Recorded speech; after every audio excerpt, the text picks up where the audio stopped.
And today we enter into the 27th lesson in the book of 1 Corinthians. We are down to in chapter 14 to verse number 26. Well, with everything that has been discussed in chapter 14, Paul seizes the opportunity to explore the elements and the limitations of languages, tongues in worship. First, let's consider the elements of worship in verse number 26. What is the outcome then, brethren? When you assemble, each one has a psalm, has a teaching, has a revelation, has a tongue, has an interpretation. Let all things be done for edification. Okay, first, the song. Few people know the history of singing hymns in the church. While the 150 Psalms were in the Old Testament, the church viewed the Old Testament as fully authoritative. And just as it was for the Jews in the synagogue, so were the Psalms for the church. The Psalms were primarily the hymns of the Jewish synagogues and the early Christian church. In fact, I said early. The Psalms were really the songs of the church till the 1500s. This is not to say that other hymns were not composed. In fact, as early as 110 AD, but they were not universally accepted or circulated in the church. But we do have hymns going back to 110 AD. And during his time in the church, John Calvin, whose picture I have here, allowed only psalms to be sung in worship services.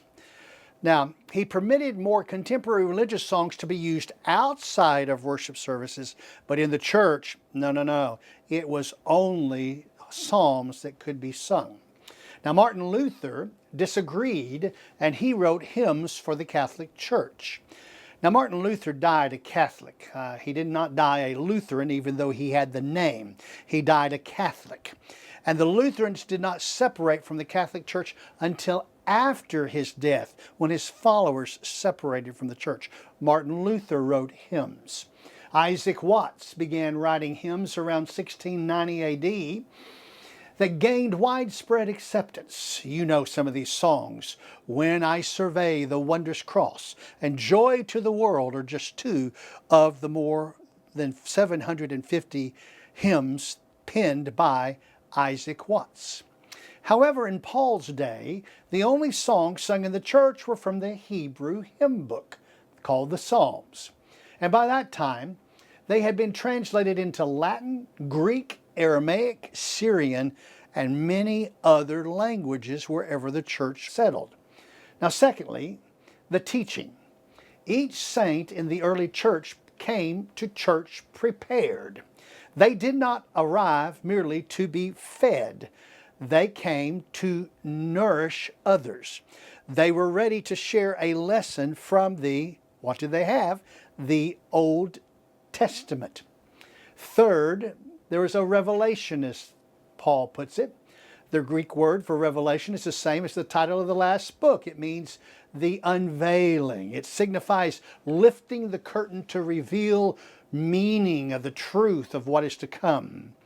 In the church congregations, everyone had the opportunity to uncover or explain the significance of the Old Testament passages, essential for understanding the doctrinal passage, because they needed to have understanding. Fourth, each saint has a native language in addition to the congregation's common language, and is ready to use it if someone visits the church and needs help understanding the message by a translation going on. And fifth, in this passage, the interpretation.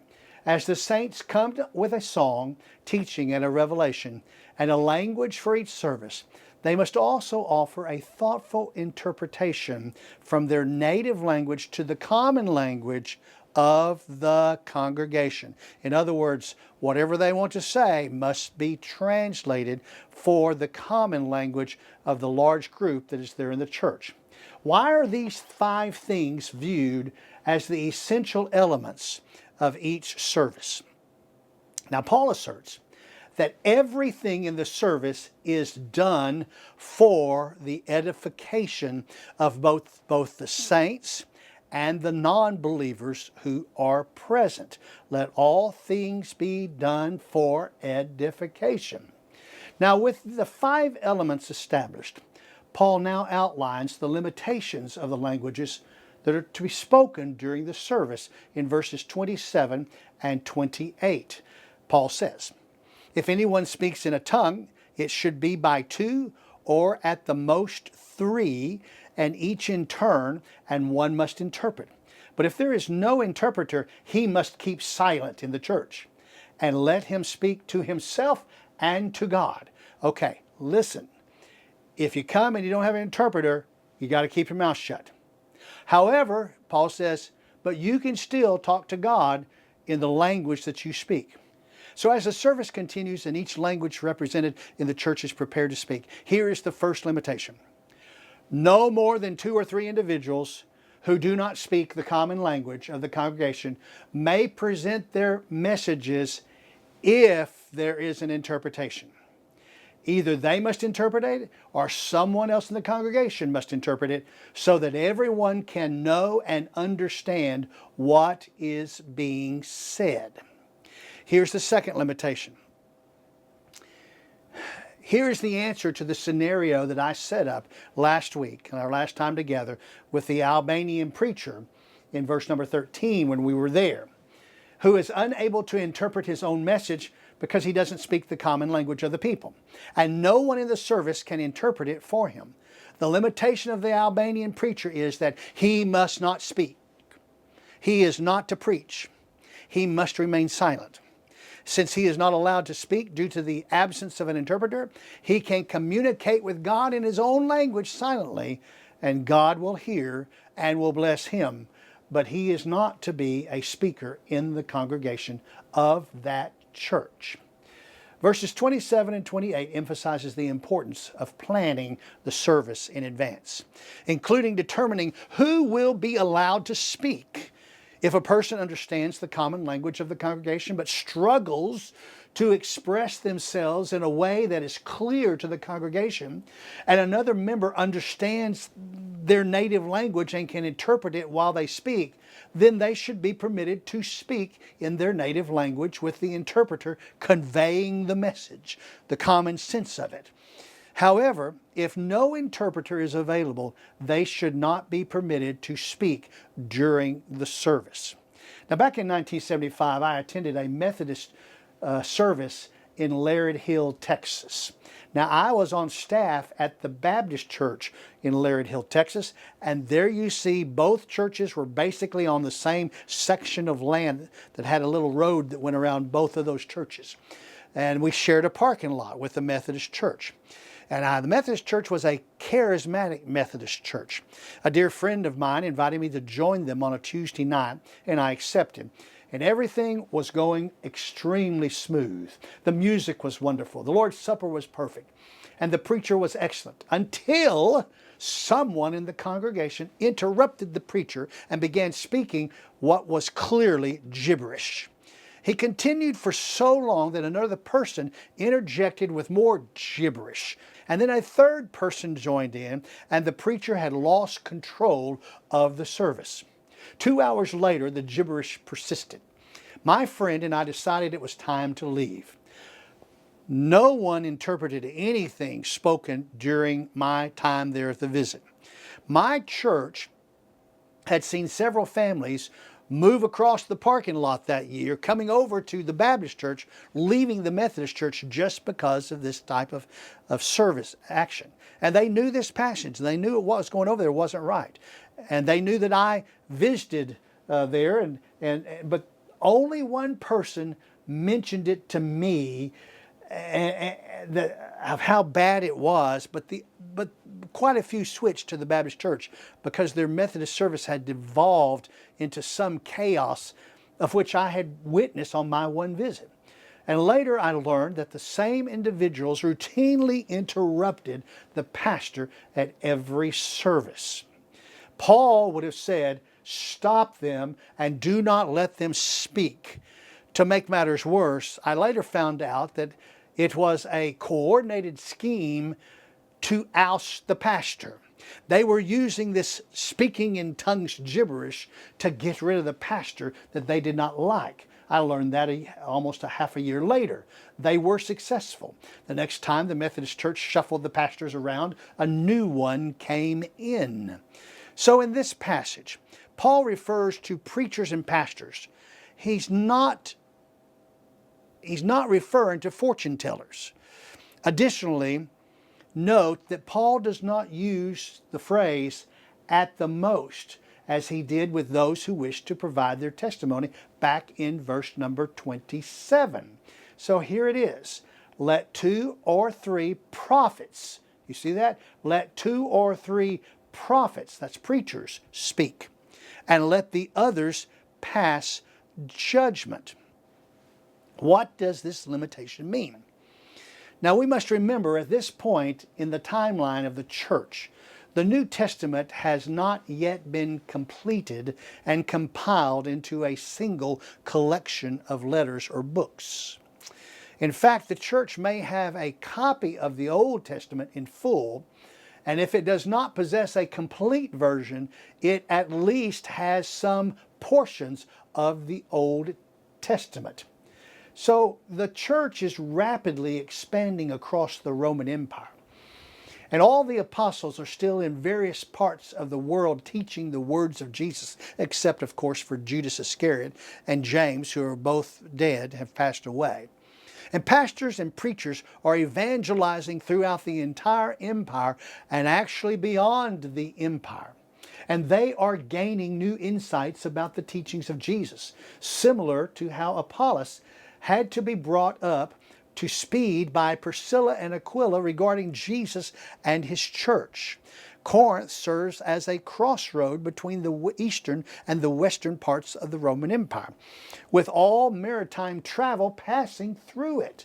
You didn't go on the north side of the Mediterranean Sea without passing through the 2 ports at Corinth. Preachers traveling to different destinations would visit the church and seek opportunities to preach. Little has changed in 2,000 years. Paul states that all preachers residing in or visiting Corinth should be allowed to preach while they are there. If there are more than 3, those preachers should sit down and listen.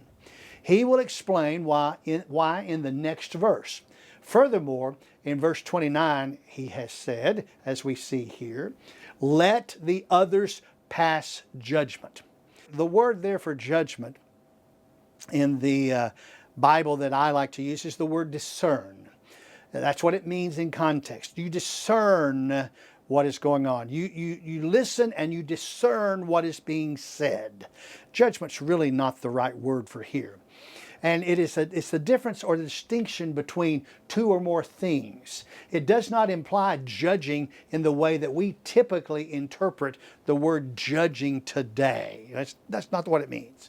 And Paul outlines the limitations of the exchanges or the exchange of the revelations that are being said, that they may occur regarding the preachers sitting in the pews who are listening to the 2 or 3 preachers in the pulpit, as we will note here in verse number 30. Now you catch what I'm saying? I'm going to say this again. The preachers who are sitting in the pew are listening to the 2 or 3 preachers who are in the pulpit, and they're not all getting to preach. He says, but if a revelation is made to another who is seated, the first one must keep silent. For you can all prophesy one by one, so that all may learn and all may be exhorted. And the spirits of prophets are subject to prophets. For God is not a God of confusion, but of peace, as in all the churches of the saints. This is very interesting. Remember, the word revelation means to uncover, to lift the veil. And in this context, Paul gives the preachers, the prophets, the preachers who are seated in the pews permission to share their thoughts during the message delivered from the pulpit by another preacher. And when that happens, the preacher in the pulpit must allow them to participate. Looky here. It says, and the spirits of prophets are subject to prophets. Here, Paul indicates that the discussion during the sermon should involve only the preachers or pastors present in the service. Those who are untrained should refrain from sharing their thoughts at this time. The opportunity for them to contribute comes during the testimony portion of the service. And then Paul says, for God is not a God of confusion, but of peace, as in all the churches of the saints. All the preachers were either, at this time, were either first or second generation disciples of Jesus or the apostles. They learned quickly from either Jesus or an apostle about fulfilling the Lord's command to make disciples. Paul had an entire team of preachers in training under his supervision. John, who authored the Revelation, also had a team. And Paul says, for God is not a God of confusion, but of peace. He trained the pastors of the 7 churches, John did, mentioned in the Revelation, and appointed them to their respective congregations. Thyatira, Ephesus, Pergamum, Philadelphia, Laodicea, and the rest. And during discussion time in the service, Paul instructs that only those who are trained should speak. This plan ensures that everyone hears the Lord's message and that no one adds anything that might confuse his teachings in the church. And in this way, no arguments will arise that could harm the understanding and the hearts of those immature saints and non-believers. The services will create a peaceful environment for all. To ensure he addresses all the saints during the church worship services, Paul now outlines the restrictions placed on women in verses 34 and 35 when he says, the women are to keep silent in the churches, for they are not permitted to speak, but are to subject themselves, just as the law also says. If they desire to learn anything, let them ask their own husbands at home, for it is improper for a woman to speak in church. Wow. The women are to keep silent in the churches. This discussion time during the service is meant for the edification of all listeners. And at that time, the Old Testament was the primary written scripture used by the church. Nevertheless, the apostles were actively teaching all that Jesus had imparted to them. And consequently, as the preacher spoke, they would certainly inform the congregation about what an apostle had to say regarding the Old Testament passage. While speaking, a preacher in the pew could contribute to the sermon that he had heard from another apostle. Thus, the entire congregation would benefit from the teaching of all the apostles. But back with these women. For they are not permitted to speak, but are to subject themselves. The term signifies arranging the order of how things are to be done. And in worship services, men are to deliver the messages to the whole congregation. Men are to be the preachers. It is not the role of women to deliver these messages. Paul did not impose this restriction during the testimony time of the services. He only imposes this during the preaching time of the service, the preaching subject of the time. In other words, women are not to be preaching the main part of the service. Now they can give a testimony later on, but in the service at the testimony time, but not during the preaching time. Had women been restricted from the testimony time, he certainly would have mentioned that limitation before starting the restrictions on the preaching time of the service. And he did not. Women can speak during the testimony time. Now, who are the women? to subject themselves to? Well, Paul says this. He says, if they desire to learn anything, let them ask their own husbands at home, for it is improper for a woman to speak in church. Women should subject themselves to their husbands at home. If they have a question about what is being said during the preaching portion of the worship service, they should ask their husbands at home. In other words, when a woman has a question, the proper order for obtaining an answer is to discuss it with her husband at home first. Undoubtedly, if the husband does not know the answer, they can take it to the pastors privately. However, the service is not the place to interject a question from the congregation when the pastor is preaching. Now, looky here. If they desire to learn anything. At that time in Greece, women had no independent existence under Greek law. Forget about the Hebrew law, under Greek law, because they're living under Greek law. However, with the rise of the Roman Empire, which actually absorbed the Greece Empire, women began receiving education along with men in reading and writing and math. But that hasn't fully developed yet. Women then began to learn to read and write. So coming up 70 years later, or 100 years later I should say, to 70 years later, they're just getting that rolling over the Roman Empire, all right? Well, they finally managed their own business, were able to manage their own businesses and actively participate in the markets. They were certainly not uneducated across the board in the Roman Empire, and certainly not in Corinth. The role in political society was limited for women. They could not attend, speak, or vote at political assemblies, nor could they hold political positions in government, although a few exceptions existed depending on the Caesar in power at the time.